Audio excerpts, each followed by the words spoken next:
Welcome everyone. We're about to start Masechet Kritut, one of the important tractates in the Shas. I would like to give some hakdama, some words of introduction, and share with you a moving story about Yitzchak Shlomo Unger. Yitzchak Shlomo Unger was a man that was born in Eastern Europe, and from Hungary he moved to one of those a death camp during the Shoah, during the World War II. He was about to turn 17 years of age. The Nazis, Yimach Shemam, took him to the war camp of Bergen-Belsen, which is one of those horrific camps that if you go to any Holocaust museum, you can see evidence of what happened to our people in those camps. And he was about to departure from his parents' house. His mom gave him some money in his pocket, long coat, but she wasn't in reality that the Nazis would take it from him. His father, he said, I need to give you something that you always remember who you are, where you're coming from. And he went to his bookshelves and he picked this Masechet Kritut, this tractate, very short one, contained only 27 pages. And he said to him, Yitzchak Shlomo, I don't know how your future holds, but I want to make sure that you remember who you are, where you're coming from. So his late father pulled out the cover of that Masechet, of that Tractate Kritut, gave him just the papers and said, put it in your pocket and try to study it on a daily basis.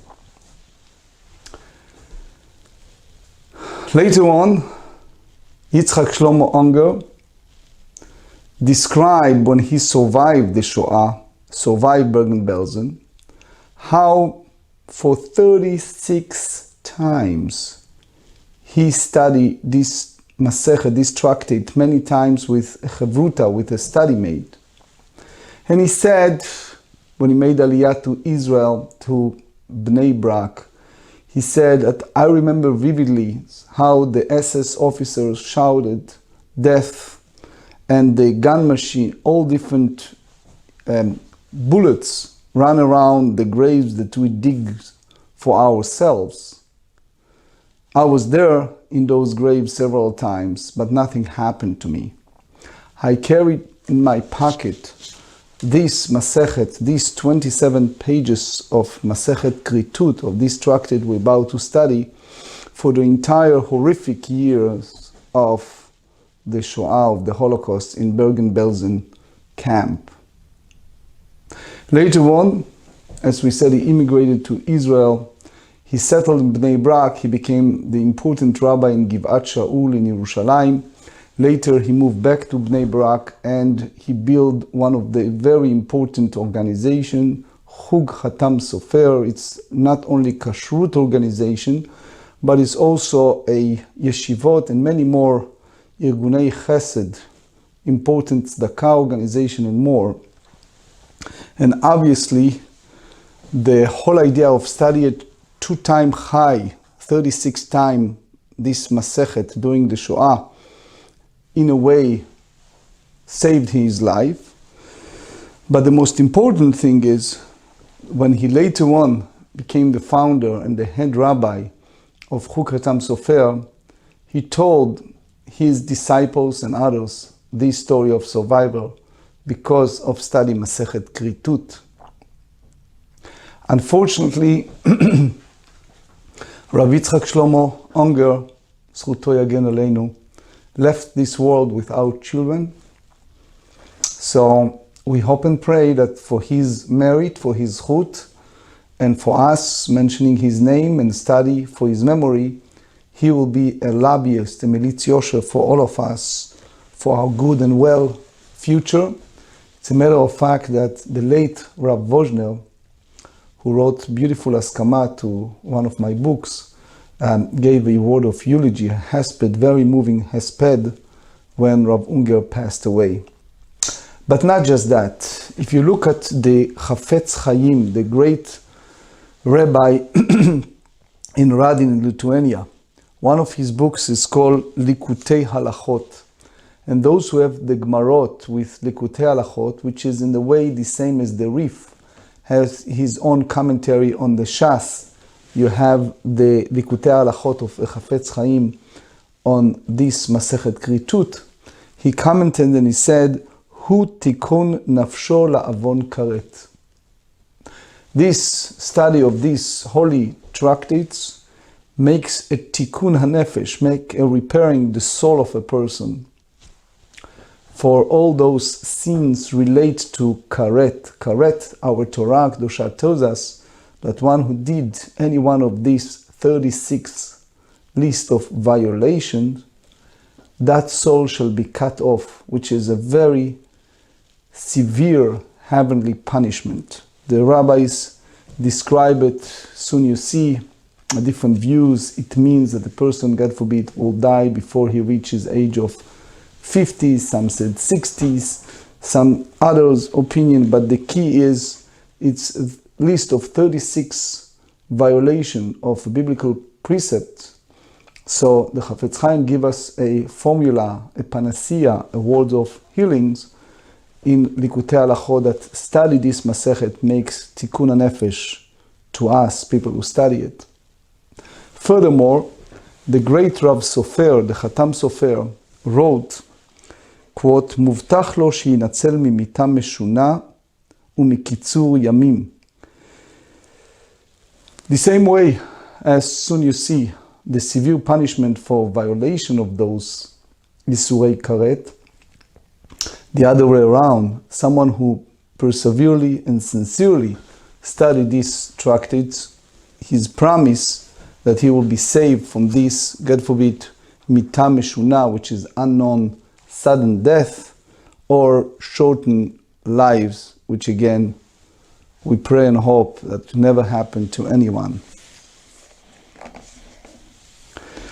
I would like also to share with you some reflection and some words from a book called Yismach Yisrael. He gives us a word of encouragement when it's come to study of Kritut, because some people kind of frightened of study this subject because it's dealing with reality, severe punishment, and how proper it is when we are about to approach Chodesh Elul, the days of compassion and forgiveness and preparations for the days of Oz. Yaakov Hevel Nachalato. They said about our forefather as a lobbyist for us, that he is like the string, the Hevel for us.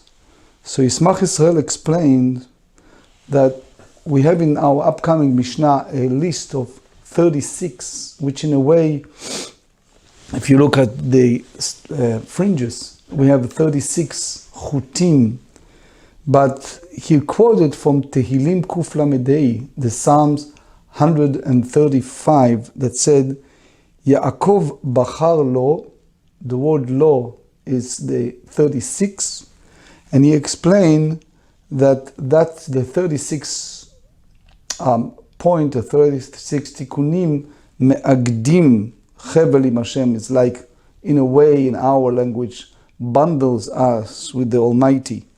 And is in a book called Be'er Sheva, he explained on Tractate Shabbat, page 25, based on Rashi there, that the idea of Kritut is someone who's no longer among the living in a short life, which obviously we never know, but that's just a general idea, as well as the Rambam in Ilchot Shuvah, Perek Chet, chapter 8, he said that the nefesh lo tizke lechaya olam haba, that the soul, even you don't see a person departure on time, but God forbid, which we believe in an afterlife, if he or she is not rectifying those violations, is the issue of getting the rewards which deserve in the afterlife. So the Yismach Yisrael gave us a words of encouragement. He said that Hevel, that string contained a 36 chutim, and he explained that that's keneged the 36 point of violation that we have. That is no way a person can be in the entire 36 violations that we're about to read, and therefore it will always tamid yisha'er chibur, it will always remain some connection uncut.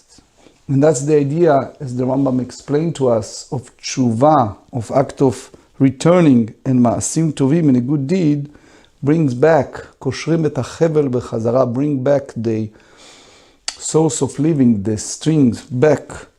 And as we learn many times, b'ma'akom sheba'alei tshuva omdim, in the place that people who sincerely repent and return to God, even the most righteous people cannot reach those levels. So as we said, there's a different opinion about karet, that soul shall be cut off. There is opinion that the person will die before the age of 50, God forbid. Some say that that's the karet. Some say that that's the idea of bidei shamayim, by heavenly court, heavenly punishment. There are those who say the opposite. But as we said, there is a strong opinion that that's apply not to this world, but to afterlife.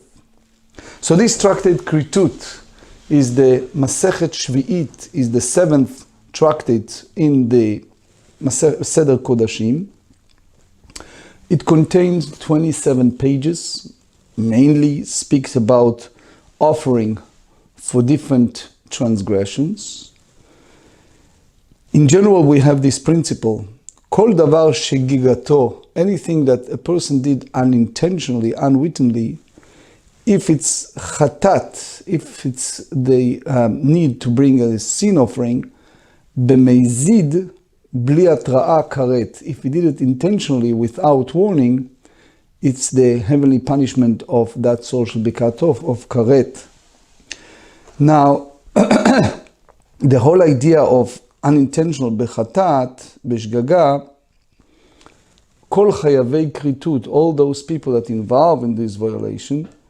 So if they receive malkot, if they receive, which call in the Talmudic time, following the biblical precept of 39 lashes, laku, so they are basically nifteru mikaret, they're exempt from the punishment of karet.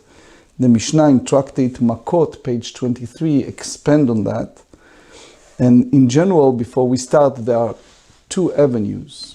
One, when we talk about unintentional beshogeg, so it usually applies to chatat bechelev, eating the fat of animal.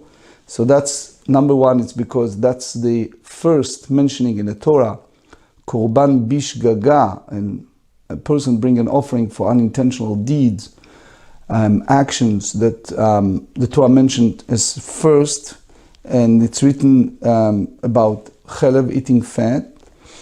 Why? Because that's chatat achi metzuya. This is the most common unintentional sin offering.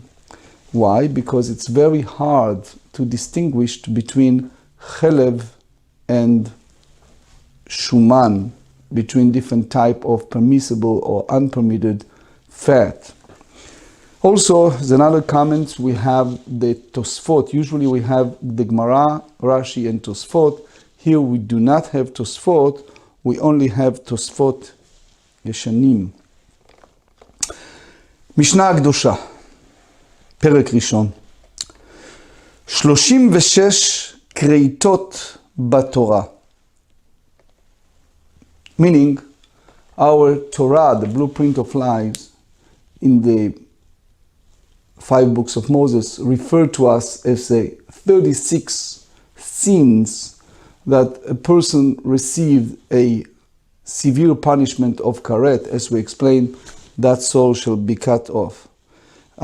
Now, as we said, there are different avenues what karet means. The common rabbinic interpretation is the, God forbid, shortened lives, meaning a person will die before he reached the 60 years of age. You see that, for example, in the Tractate Moed Katan, page 28.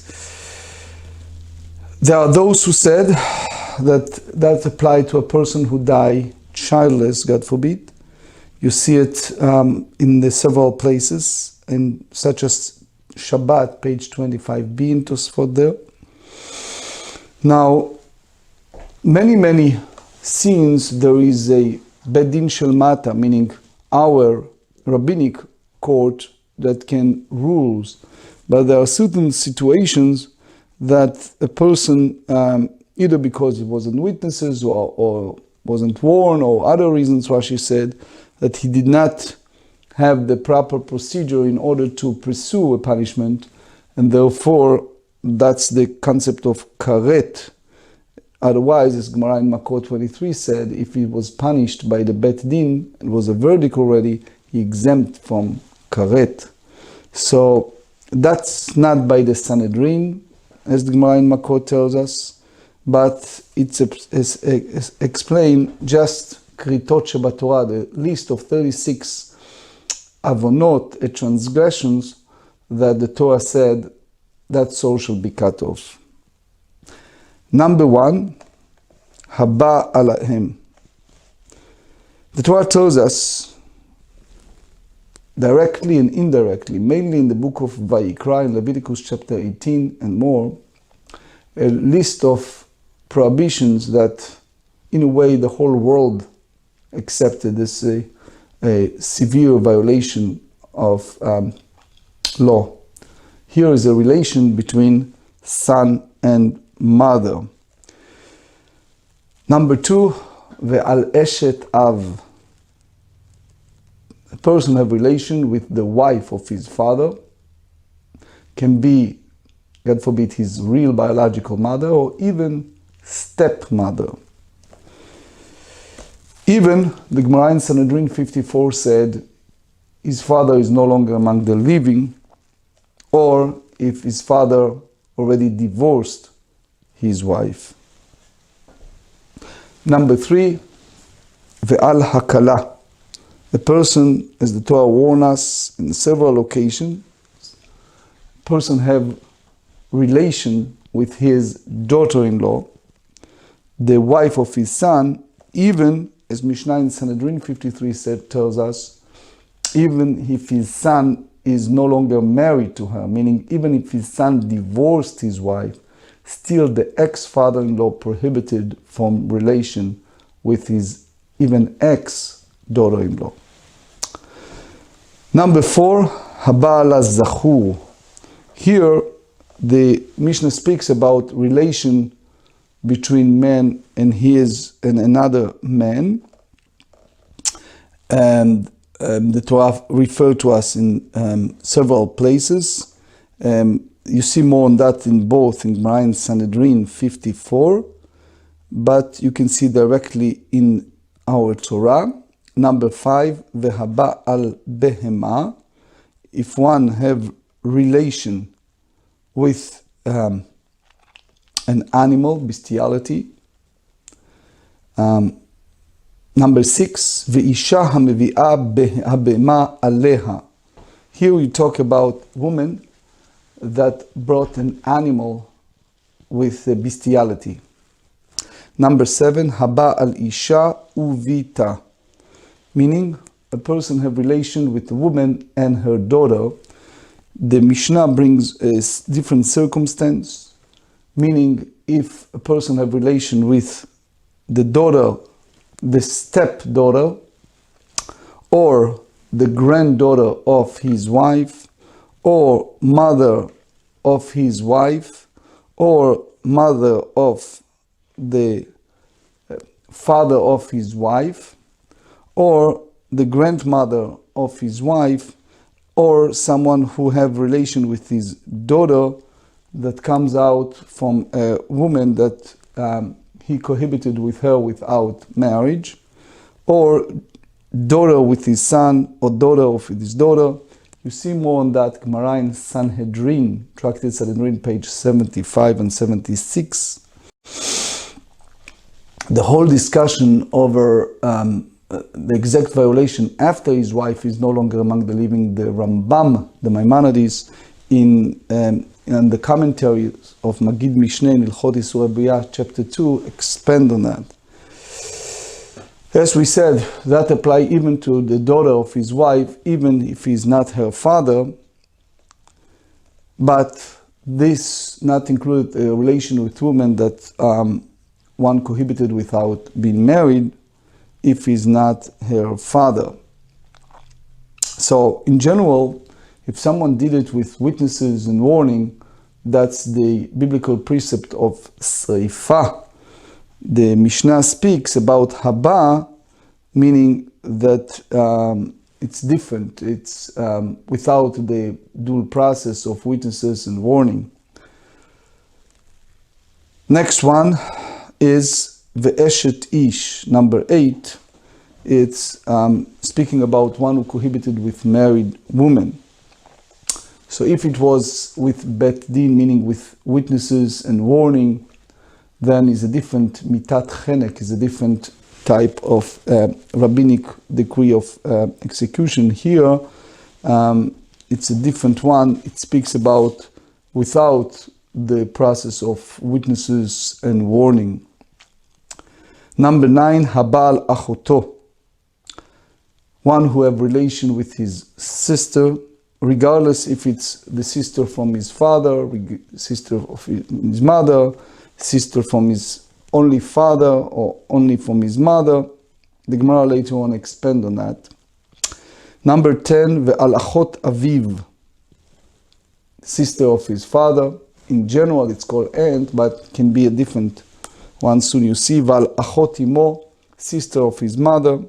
Number 12, Ve'al Achot Ishto, the sister of his wife. And here we need to emphasize that applies specifically if his wife is still live even after he divorced his wife, versus the Gemara in Yevamot 49 tells us that if it happens after his wife is no longer among the living, he permitted to marry her sister. Ve'al eshet achiv. Number 13 is cohabitation with the wife of his brother. Excuse me, even after his brother divorced his wife or passed away, versus mitzvat yibum, as we learn in Tractate Yevamot, if his brother left this world without children, then he can marry the surviving wife in order to fulfill the mitzvah of yibum. Number 14, Val Eshet Achi Aviv, the wife of the brother of his father. Some said Val Eshet Achi Imo. And number 15, Ve'al Hanida.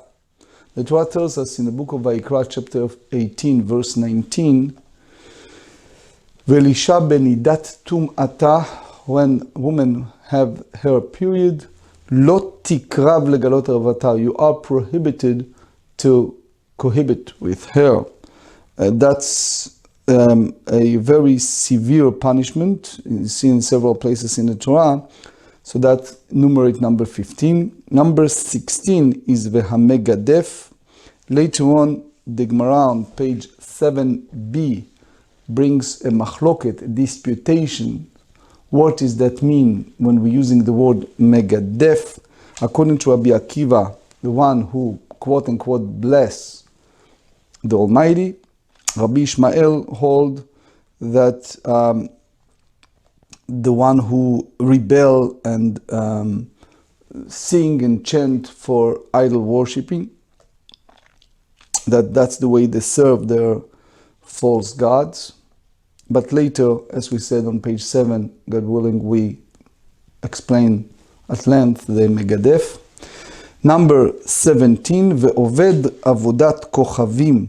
Ve'oved avodat kochavim, meaning someone whose idol worship, either b'derech avodata, the way of which people serve that God, regardless if he is bring a offering or put the incense or put libation or bow down, Even the Gemara in Sanhedrin, page 60b, said even it was in the path that they are doing. And I cannot describe how many times people who came back from Tibet, from Thailand, from China, asked those questions, which is a very serious question based on what the Torah tells us in the book of Shmot, chapter 34, verse 14, Ki lo tishtachave le'el acher.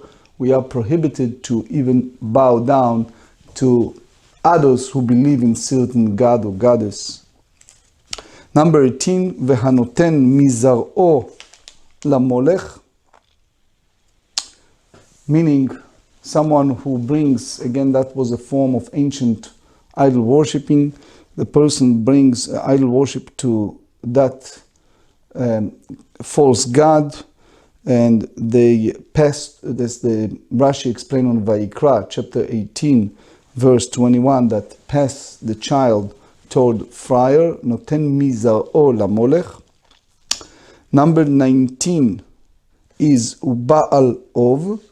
Ba'al Ov that can be in different ways, but in general is someone who involved with science or a different form of getting a bond of a certain bond of dead body and communicate by putting it under Beit HaShechi or doing all kind of things that the voice of the deceased can be heard. That's the way Rashi in Sanhedrin 65 explained to us. There is a different opinion what exactly involved, if it's a real or imagining, but the Torah tells us lucidly in the book of Vayikra, chapter 19, verse 31, Al tifnu el aovot, we are prohibited to go that direction. Veikrati mikerev amor, they said in Vayikra, chapter 20, verse 6, that soul shall be cut off. Number 20, umechalel Shabbat. We learn in Tractate Shabbat, page 73, 39 type of work that's prohibited on Shabbat. So the Torah tells us both on Shmot, chapter 20, verse 10, and chapter 31, verse 14, against anyone who violated the sacredness of Shabbat, v'nichreta hanefesh hahi mikerev ameh. So therefore, that's one of the punishment, which is the Karet. The rabbis hold that that applies to mainly intentional type of work and without warning and witnesses. But again, we expand on that on Tractate Shabbat, page 73. V'tameh she'achal kodesh, a person who is in a state of ritual impurity, who ate from the offering. That's the Torah in book of Vayikra, chapter 22, verse 4. Kodashim lo yochal ad asher yithar. There are others who say that that's from Vayikra, chapter 22, verse 3. But anyway, the idea is, Zaruch Laner explained and others, that's in violation since he was in state of ritual impurity. 22, V'bayla mikdash tameh, someone who entered the temple while he is in a state of impurity. 23, V'aochel chelev, and chelev, it's something that came out of fat. As we said, it's hard to recognize, but it's a strong violation of Torah. The Torah tells us in several places, such as Vayikra chapter 3, verse 17, and other places. Number 24, V'dam, the Torah prohibited any form of eating, drinking blood. Number 25, V'notar, that leftover from the offering. Pigul, number 26, Pigul we explained several times, that can be in different avenues. Pigul, either a person think to offer it out of a range of time or out of the proper location. And we derive it from the Pasuk on Shmot 29, verse 34, Lo yachel ki kodesh hu. So therefore, it is prohibited to eat. Number 27, 28, Vashochet u'maleh bachutz, meaning if someone bring a behemat kodashim, a consecrated animal, outside of temple courtyard, or he did any ritual of offering, bringing up incense involved or any type of ritual service outside of temple courtyard. 29, והאוכל חמץ בפסח. The Torah tells us clearly in the book of Shemot, chapter 12, verse 20, כל מחמצת לא תאכלו, and we learned several times, one book of, in the Tractate Psachim, page 43, but you see it in other places in the Shas, that we have this biblical strong prohibition against eating leavened bread, chametz, on Pesach. Number 30 and 31, והאוכל והעושה מלאכה ביום הכיפורים. The Torah tells us in the book of Vayikra, chapter 23, verse 29, כי כל הנפש אשר לתאונה בעצם היום הזה ונחתה מהמאה. Any soul that not involved with affliction, which is withholding from eating and drinking, therefore we derive inui in the juxtaposition that it's prohibited on Yom Kippur to do any type of eat, drink, or doing work. Vayikra 23 verse 28. 32, והמפתם את השמן. That's applied to anointed oil, shemen hamishcha, that Moshe Rabbeinu was commanded to do it in the time of the tabernacle. Number 33, והמפתם את הקטורת. 34, והסח, different verses, בשמן המשחה. And number 35, והפסח, we have the obligation to have the Paschal offering, one withhold from doing the Paschal offering. And number 36, והמילה mitzvot aseh. So here you have these two important commandments, unlike the previous one, that is lo ta'aseh, that one is in violation of negative warning, negative commandment in the Torah. When it's come to offering of Pesach and Brit Milah, it's the punishment because he is withheld or didn't fulfill the mitzvot aseh, the positive commandment, to eat the offering of Pesach or to have the Brit Milah, the circumcision. So that's in the Torah. The Torah tells us in the book of Dvarim, Deuteronomy, chapter 16, verse 2, וזבחת Pesach, and also in the book of Bamidbar, chapter 9, verse 13. Milah, the Brit Milah, the Torah tells us in the book of Leviticus, chapter 12, verse 3, וביום השמיני ימול בשר לחתו, and the Torah tells us in Bereshit, chapter 17, verse 14, והרל זכר אשר לא ימול את בשר אוכלתו ונכרתה הנפש ההיא מהמאה.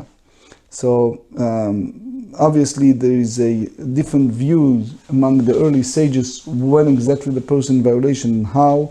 The Rambam in Ilchot Milah chapter 1 holds that that's apply only that applies after the person is no longer among the living. As long as he is alive, he doesn't have this concept of chiyuv karet because he still have the opportunity to do it. According to the Ravid, the moment he has the opportunity and he intentionally do not do that, then he's under the punishment of karet. The only thing is, if he did it later, he was saved from that. But there is a book called Lachazot Benoam that expand on that, and Dvar Avraham as well. So as we see in the list of the 36, we have 34 over negative biblical commandments and 2 not doing a positive Pesach and Milah. על אלו חייבים על זדונו כרת ועל שגיגתו חטאת. So all those lists that we enumerated, if a person did it intentionally, he is deserve to have this punishment of karet. But if it was unintentionally, he needs to bring a sin offering. And the Shita Mekubetzet explained to us in Ketubot, page 37b, that any type of Isur Karet, any violation of something that Torah put it under the Karet punishment, if it was intentional, if it was unintentional, he needs to bring a sin offering as a atonement. But you see much more expansion on that on a book called Avodah Brura, chapter 11.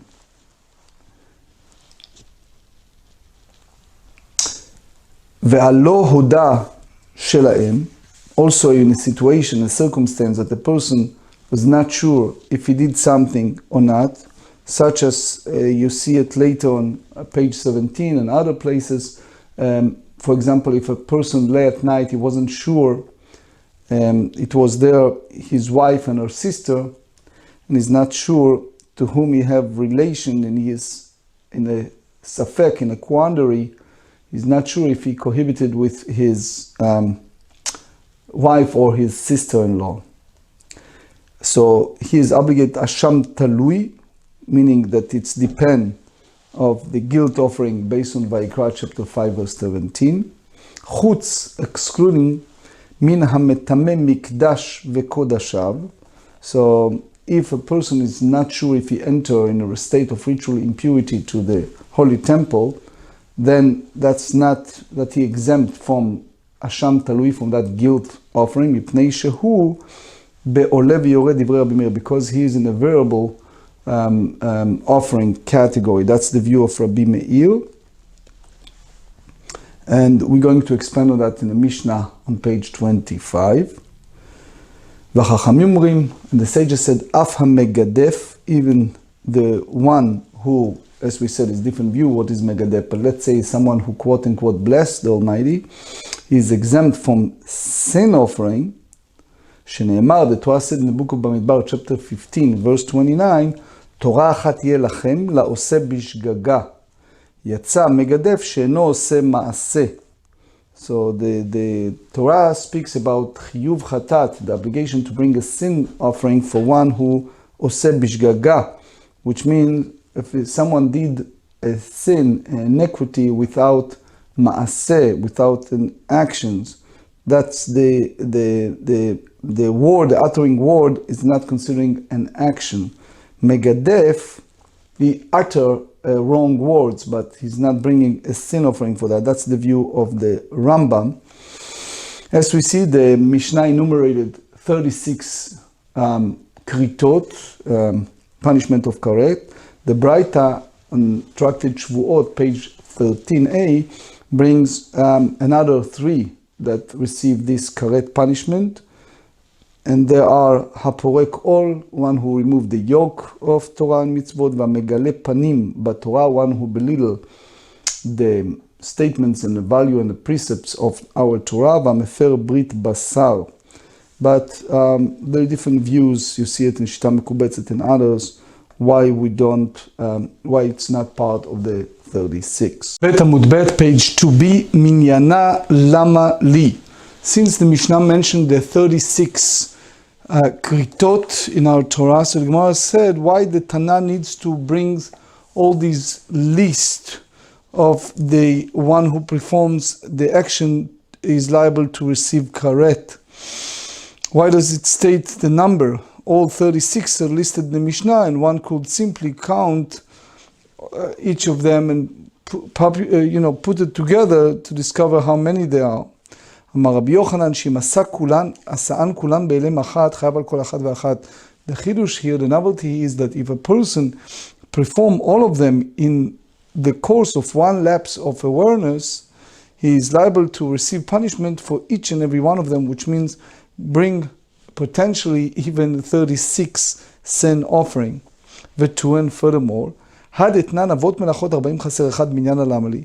We know in Tractate Shabbat, page 73, we have the famous 39 melachot, and here we have the why do we need this list, that 39? שאם עשה כולם באלם אחד, חייב על כל אחד ואחד. The same מהלך. If one does all of them in one time, he is liable to bring a sin offering for each and every one of them. 2, and furthermore, had it none, what we're going to study on page 8b, 4 מחוסרי כפרה מניין הלמה לי, the same מהלך, להפוקי מדרבי אליעזר בן יעקב דאמר 5 הווה. So basically that's to exclude the view of Rabbi Eliezer ben Yaakov that hold that there are 5 such individuals. איתן רבי אליעזר בן יעקב אומר, גר מחוסרת כפרה עד שיזרק דם עליו. He said that the ger, the convert, is also one who has not yet brought an atonement offering, and he may not partake meat although he was circumcised and immersed in a ritual bath until the Kohen sprinkled the Yizarek Dam Alav, his offering. And by the way, so they said that it will be right after the Kohanim, we wait for the Gerim to be Mechusarei Kapara, and only then we have part of that. Ahachetana Arbaha. It is for this reason that the Mishnah teaches 4 to emphasize that there are not 5 such people. 2 הדתנן 4 מביאים על הזדון כשגגה מיינה לעמלי להפוקים דרבי שמעון.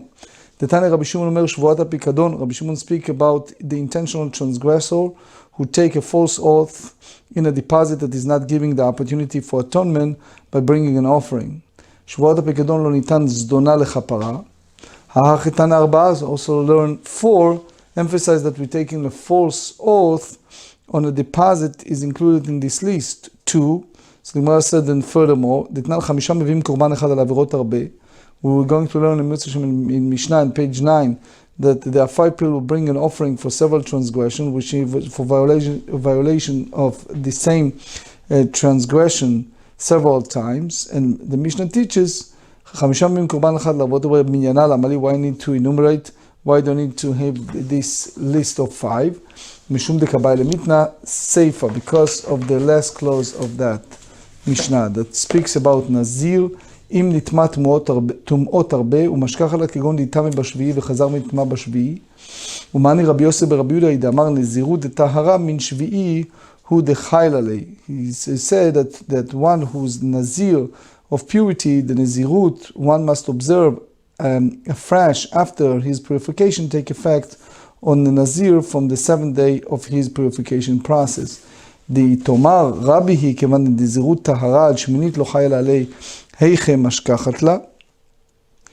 איד נטמע בשביעי וחזר ונטמע בשביעי, כול אחת הטומאה אריכתא היא, if it was both the 7th day, so it's all considered, all these impurities are in fact one instance of long ritual impurity. So that the whole idea you have that Nazir never reach the 8th day, which will renew the observance of Nazirut impurity. So if that's the case, the Mishnah will not refer to this as a case of multiple impurity. והנה נטמע בשמיני וחזר ונטמע בשמיני, כיוון יצא בשעה ראויה להביא בקורבן, חייב על כל אחת ואחת. אלא שמאמינה רבי יוסף ברבי יהודה היא. מהי רבי ומהי רבי יוסף ברבי יהודה דתניא, וקידש את ראשו ביום ההוא. The Torah said in the book of Numbers chapter 6 verse 11, and he shall sanctify his head that same day. ביום הבאת קורבנותם, that's applied to the day that he brings his offering. דברי רבי, that's the statement of רבי יהודה הנשיא. רבי יוסף ברבי יהודה אומר ביום תגלחתו, that's applied the day that he is shaving, which is the 7th day of his purification.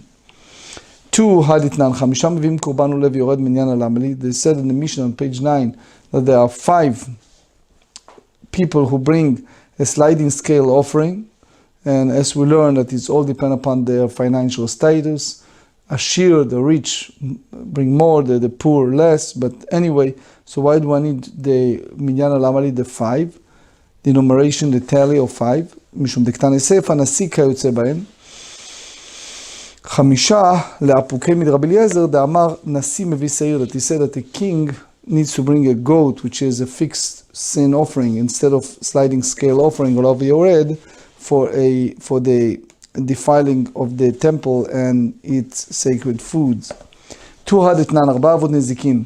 Sure, we know all of that, right? Sure, בור מבה ועבר. So they said, מניין על עמלי, why do I need this tally of 4? להפוק מדרבי הושעיה. דאמר רבי הושעיה, דאמר 13 אבות נזיקין הן. He said that there are 13 primary category of damage. That's the בבא קמא. ולרבי יהושע מנן על עמלי, להפוק מדרבי חייא דאמר 24 אבות נזיקין. He said that they are to exclude the situation, to exclude the case, an informer who לרבי חייא מנן על עמלי, להפוק כמסור מפגל, that one who causes the authority to confiscate the property of another, and the Kohen who renders another offering pigul, because Rabbi Chia concedes that these are not included in the primary categories of damage. אמר מר שמעון כולן בהלם אחת, חייב על כל אחת ואחת. בשלמה פטור לגמרי לא מצאת אמרת, דכתיב כי כל אשר יעשה מכל התועבות האלה ונכרתו. אלא אם העבר חדה נתחייב חדה, עבר כולו בהלם אחד אינו חייב אלא אחת. אמר רבי יוחנן לכך יצאה כרת באחותו לחלק.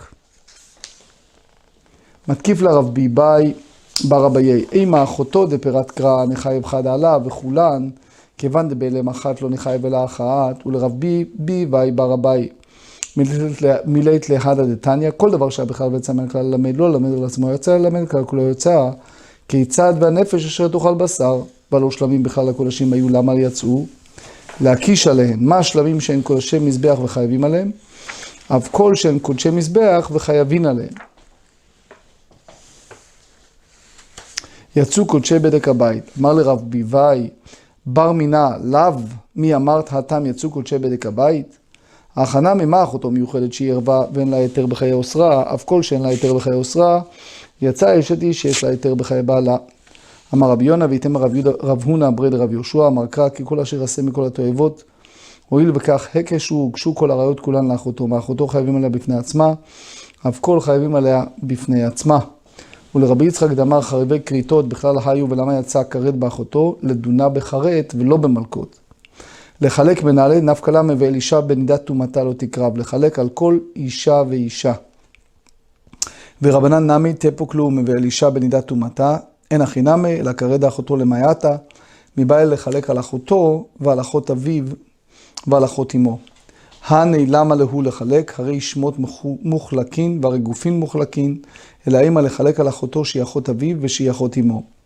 ורבי יצחק והמילתא מנהלי, נפקא ליה מן סיפא דקרא דכתיב ערוות אחותו גילה, ורבנן אחותו דסיפא דקרא מאי עבדלי, מבעיה ליה, page 3, לאחותו שהיא בת אביו או בת אמו, לומר שאין עונשין מן הדין.